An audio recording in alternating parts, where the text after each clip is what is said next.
Hello, this is Faith at Faith&books, and I just finished reading this book, Seneca on the Shortness of Life. Life is long if you know how to use it. Penguin Books, Great Ideas. And this was my Classics Club spin for this quarter, and so I had to have it read by January 30th, and I did it. And it's pretty short, so it didn't take that long, although it's philosophy, so it's not the quickest reading. Just about the edition, I found this little book kind of odd. For one thing, it's not really called this long title. It's just on the shortness of life. So I don't know where they got life is long if you know how to use it. It seems unnecessary, but also they treat it like, if you look at each page, it just says on the shortness of life. So I thought the whole book was this long essay, but no, it consists of 3 essays or letters that he wrote, and I didn't notice the table of contents, so that really confused me, because I'm reading along and all of a sudden it ends and another letter starts. And what's really odd is it's not in chronological order, so I don't know when the final essay was written, but they put on the shortness of life first, and then in the middle they have the Consolation of Helvia, which was a letter he wrote his mother. But that actually, I read about him in Wikipedia, that letter happened before on the shortness of life. So why did they do that? They didn't put it in chronological order. And also there is no context. There's no brief biography of who Seneca was. There's no context whatsoever when you're reading this. So if I were doing little books like this, I think I would have done it just a little bit differently. But I found it really interesting. The first one, on the shortness of life, he's writing Paulinus. And it's funny, they say a friend of Seneca's, and maybe he was, but he was also his father-in-law. So he writes this long letter about, basically, it's a great glimpse into Roman society, because he's just basically saying, look around us, there's all these people who live these frivolous lives, and they're cowardly, and they're not virtuous, and they sort of waste their lives, yet they're really worried about their lives ending. Whereas, if you live with quality, if you live a full life, he's basically arguing for quality over quantity time, then, life, you're always living life to its fullest extent. And he's a Stoic, so I read up about Stoicism a little bit more. So Stoicism believed in being virtue. I think we call it virtue ethics nowadays. It believed in being virtuous. So, and this is funny, from my Latin I know this, that vir or vir means man, like a man. And like a wife might call her husband her man, right? And her vir. But, and that is the root of the word virtue. So virtue, a virtuous man, was seen as a very manly man. The word literally comes from man. So they believed that there were these 4 virtues that you strove to perfect in yourself. And if you did that, you would be living the best life that you could possibly live. And to Catholics anyway, maybe it's all Christians, they're really familiar, because we call them the cardinal virtues, meaning they're cardinal is the word for hinge. So they're the hinge virtues in Christianity that complement the theological virtues, which is faith, hope, and love.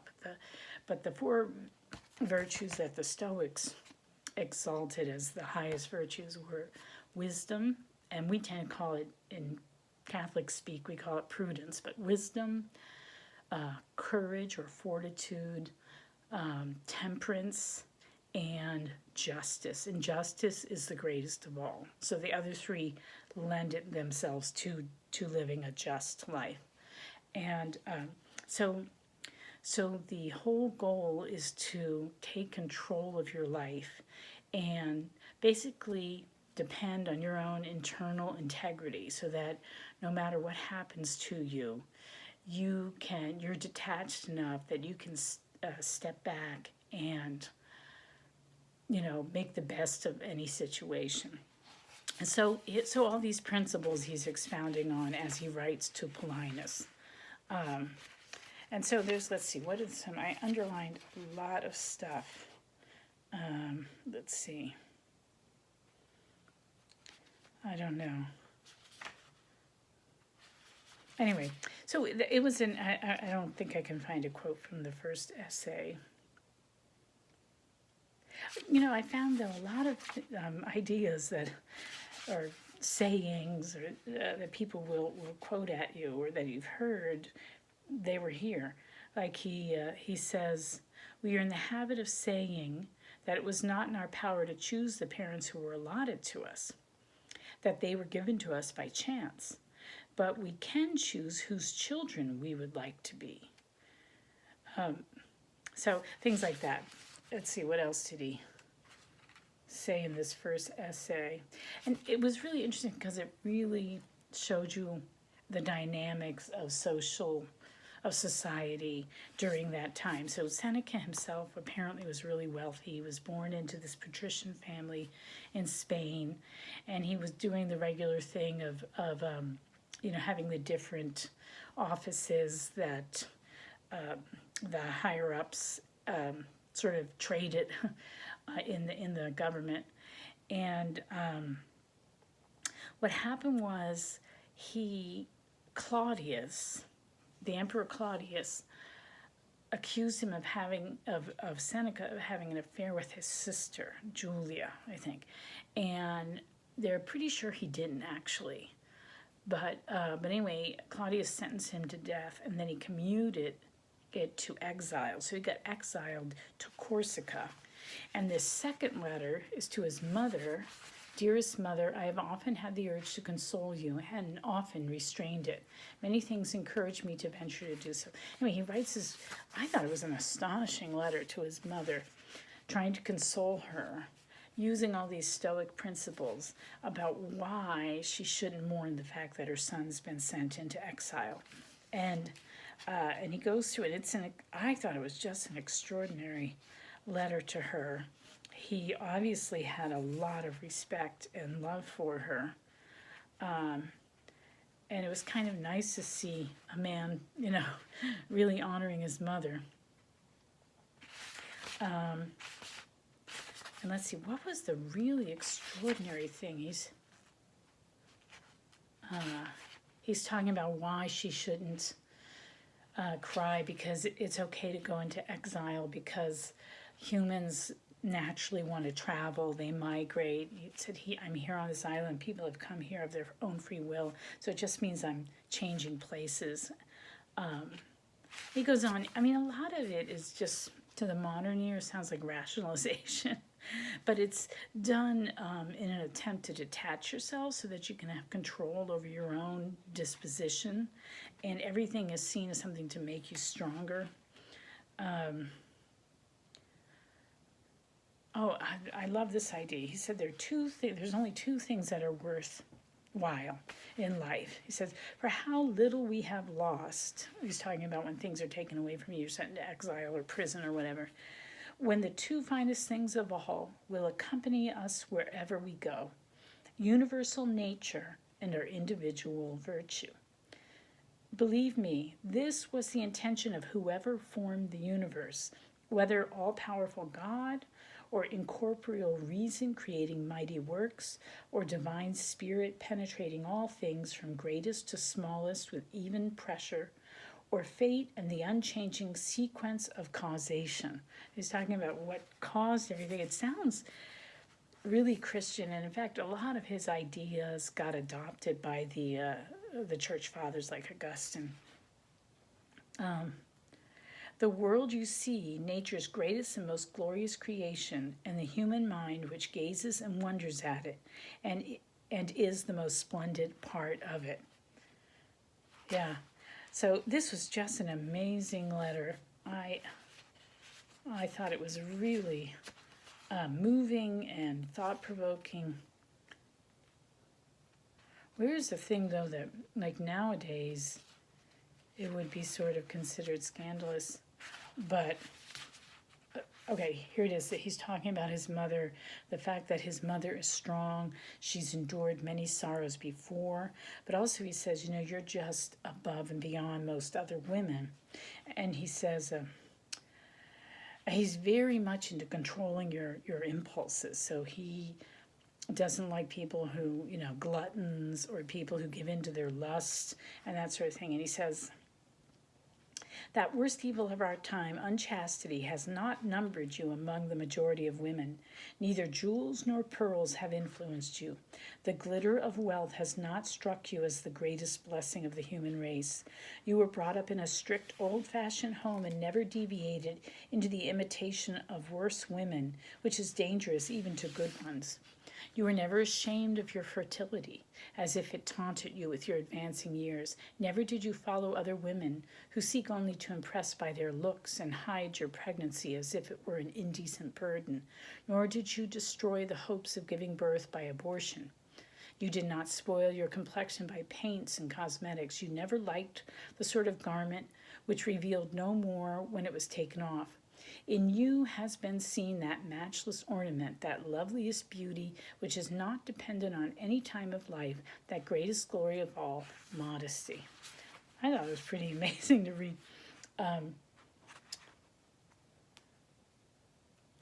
Anyway, it's a really, really interesting letter, and I really enjoyed that one the most of all. And then the last one, because it's getting a little long, the last one's on the Tranquility of Mind. And this is odd, they don't explain it, but it's like a letter from his friend Serenus, whose name, Serene, means peace, right, or tranquility. And his friend is confessing that a lot of times he feels very ambivalent, and he's not strong like a Stoic should be, but on the other hand, he doesn't give in, he doesn't lose all his virtue. He just feels sort of wishy-washy and in the middle, and he's tormented by a lack of confidence and ability to trust himself, I think.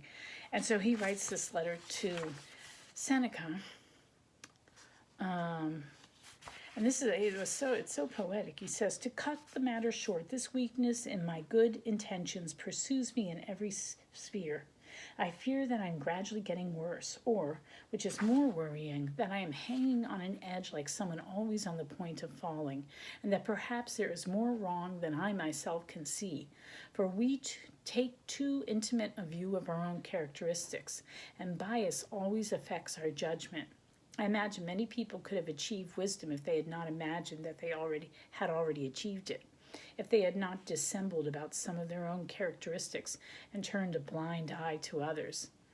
Anyway, I thought that was really interesting insight. Anyway, he goes on to ask him, help me out of this place where I am, mentally. And then Seneca responds, and this I think was my least favorite, because I think Seneca comes off as really kind of cold-hearted, and just you can get so detached that you stop feeling, or you're just stuffing everything down. I think we live in an age where we let it all hang out too much, and we give it too much importance sometimes, and we're too focused on the things that traumatize us. And life is never going to not be traumatic. It's traumatic, and we have resiliency. We can be really resilient even when we get scarred. We can overcome it. I think a lot of times we don't focus on that nowadays. It's funny because this ties in with what I'm reading in the Judaism's Life-Changing Ideas. The reading that we just read talked about how, in terms of civilization, there are 3 sort of attitudes that people have.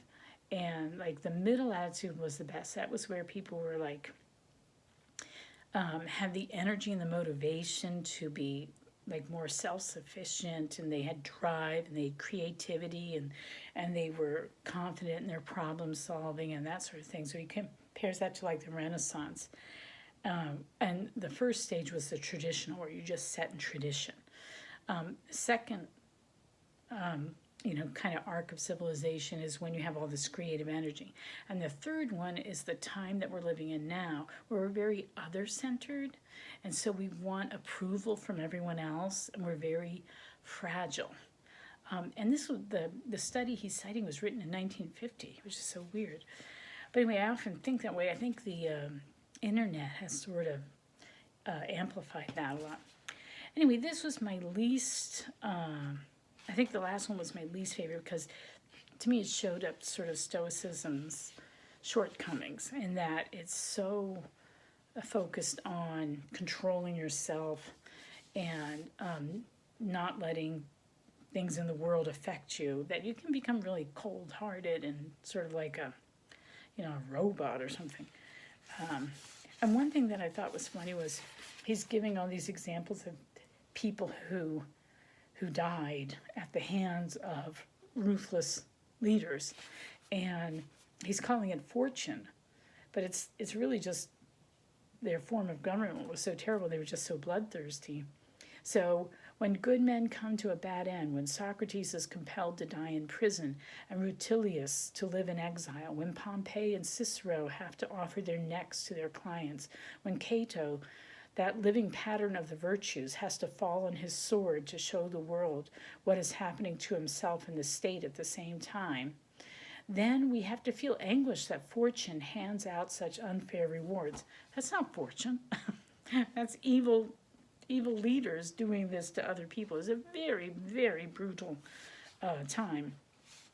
And of course, he's writing all about this, but what happens to him is Nero forces him to commit suicide, right? So apparently what happened, and I'll be real quick and then I'll wind this up. Seneca was accused of having that affair, and he was sent he was put into exile at Corsica for I think about 8 years. I don't know, whatever Wikipedia said. And then Agrippina, Julia's sister and Claudius's sister, brought him back. And Agrippina was Nero's mother. She brings him back. She sort of, reforms his reputation. He comes back and she hires him to be the tutor for Nero. And he became an advisor to Nero. Excuse me, I got something in my throat. An advisor to Nero. And then it goes well the first couple of years, but then Nero starts going crazy. And somehow, and I don't think they know, or maybe I just haven't researched enough, but my impression is they don't really know if Seneca was part of the plot to murder Agrippina, because Nero murdered his own mother. And then Nero has Seneca commit suicide. And it was not good. He slit his arms or whatever and got in a bath, but he didn't bleed enough. He didn't die, so then they gave him poison, and he didn't die from that. And so then they say that he died finally by going back into the steam baths, and the steam suffocated him. Can that happen?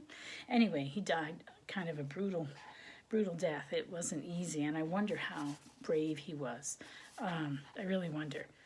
So, and reading Wikipedia, it's kind of disillusioning, because they say, yeah, he wrote all this stuff, but actually he was really, really wealthy, and he was living this really wealthy lifestyle. So, like so many people, he wrote about virtues and this very high-minded philosophy of life, and then he didn't maybe live up to it.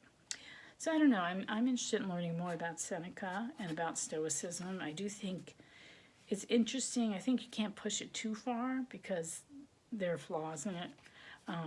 But I really enjoyed reading this book. So, oh my gosh, 20 minutes talking about this. All right, well, I'm sorry about that. So, happy reading. I hope you're doing well, and I'll talk to you later. Bye.